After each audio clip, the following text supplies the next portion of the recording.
Friends, welcome back to my channel load ना लो चल के पढ़ो। तो आज हम बात करेंगे कि आपने कोई भी वेबसाइट देखी होगी या वेब पेज देखा होगा तो उसको कैसे बनाते हैं या उसमें कैसे कलर्स आ जाते हैं या कैसे कोई चीज चलती है, उसको आज हम लोग समझेंगे। जाहिर सी बात है कि जैसे हम लोग के बोलने की भाषा होती है, सीखने की भाषा होती है हिंदी, इंग्लिश, संस्कृत, वैसे ही कंप्यूटर की अपनी अपनी लैंग्वेजेस होती है जिसकी वजह से वो कोई भी चीज समझता है या जानता है कि हम उसको क्या कहना चाहते हैं, क्या इंस्ट्रक्शंस देना चाहते हैं। तो कोई भी वेब पेज क्रिएट करने के लिए हमें तीन प्रकार की लैंग्वेजेस को अच्छे तरीके से समझना चाहिए, जिसमें से सबसे पहले जो आती है वो होती है HTML। कौन सी होती है? HTML। HTML का फुल फॉर्म होता है हाइपर टेक्स्ट मार्कअप लैंग्वेज। ठीक है, HTML का फुल फॉर्म क्या होता है? Hyper text markup language. तो इसको जाहिर सी बात है कि ये जो लैंग्वेज होती है वो हमें क्या प्रोवाइड करती है? वेब पेज को एक स्ट्रक्चर प्रोवाइड कराती है कि कैसा होगा वो स्ट्रक्चर। वेब पेज अगर हमारा ऐसा है, मान लीजिए ये हमारा वेब पेज है, ठीक, ये वेब पेज है, तो इसको कैसा स्ट्रक्चर देना है या उसमें क्या लिखना है वो सब HTML में काम होता है। ठीक, और सेकंड जो सेकंड लैंग्वेज होती है वो कौन सी होती है? CSS। CSS जो होती है वो हमें, ये मान लीजिए यहाँ पे लिख लेते हैं स्ट्रक्चर। CSS क्या करती है? वो डिजाइनिंग करती है। ठीक है,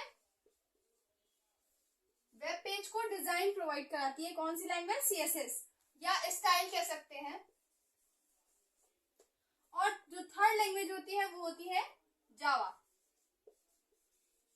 जावा स्क्रिप्ट कह लेते हैं।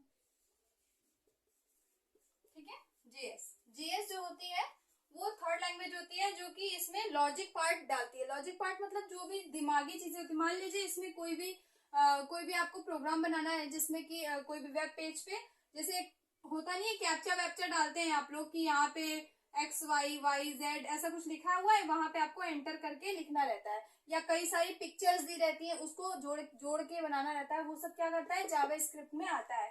तो ये क्या करती है? लॉजिक पार्ट प्रोवाइड कराती है। ठीक है, लॉजिक या ब्रेनी कह लीजिए, नहीं जाने लॉजिक पार्ट प्रोवाइड कराती है। जावा स्क्रिप्ट क्या करती है? लॉजिक पार्ट प्रोवाइड करती है। तो ये तीन लैंग्वेजेस होती हैं जो कि एक वेब पेज को अच्छी तरीके से रन कराने के या वेबसाइट को बनाने के लिए इंपॉर्टेंट होती है। चल एक एक करके हम इन सब के बारे में पढ़ेंगे।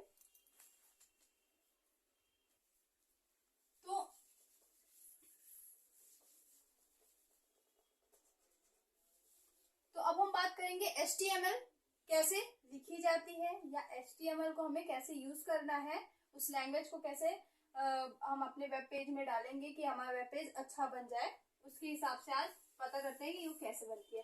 सबसे पहले मैंने बताया था HTML का फुल फॉर्म सबको पता ही होगा। ठीक, HTML का फुल फॉर्म आप लोग अपने कॉपी में लिख लीजिएगा। तो अब इसके बारे में एक महत्वपूर्ण बात होती है। सबसे पहले इसकी डेफिनेशन क्या होती है? It is a web designing language used to create the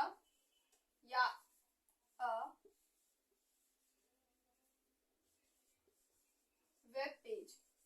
ये एक वेब डिजाइनिंग लैंग्वेज है जो वेब पेज बनाने के लिए यूज की जाती है। इसके बारे में ये फर्स्ट बात हमें पता चल गई कि ये क्या है। सेकंड बात जो होती है ये होती है केस इनसेंसिटिव।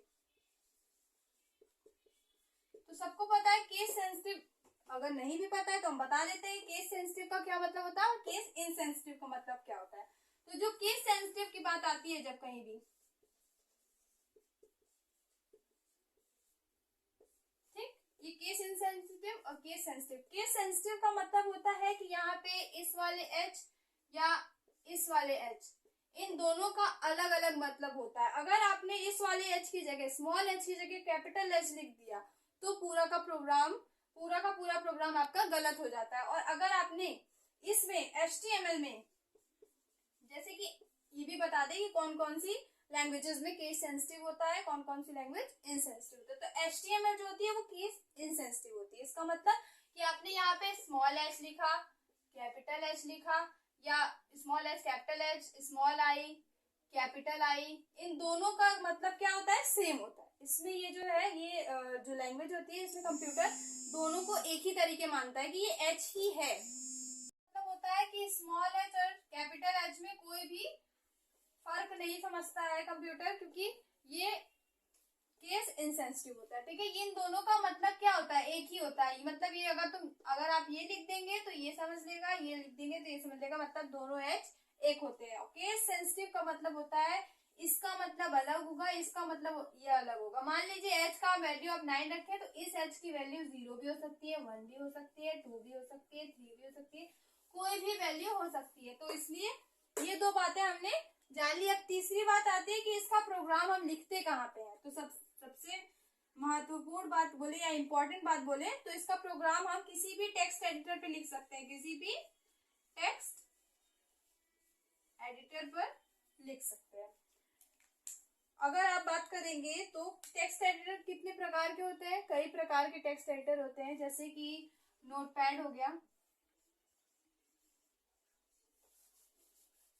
नोटपैड हो गया, नोटपैड प्लस प्लस हो गया, प्लस प्लस हो गया, और सबलाइम हो गया,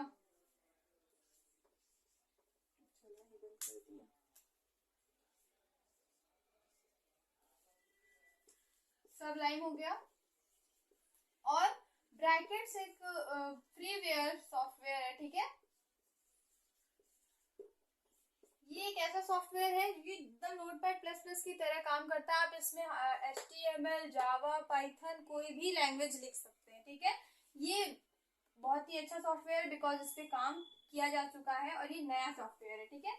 ये सब क्या है आपके, ये आपका सिस्टम से मिलता है एप्लीकेशन सॉफ्टवेयर, ये कि आपके पास पहले से होता है नोटपैड। और नोटपैड प्लस प्लस को आप गूगल से डाउनलोड कर सकते हैं। ये भी फ्रीवेयर है, ये भी फ्रीवेयर है, और ये भी फ्रीवेयर है, ठीक है।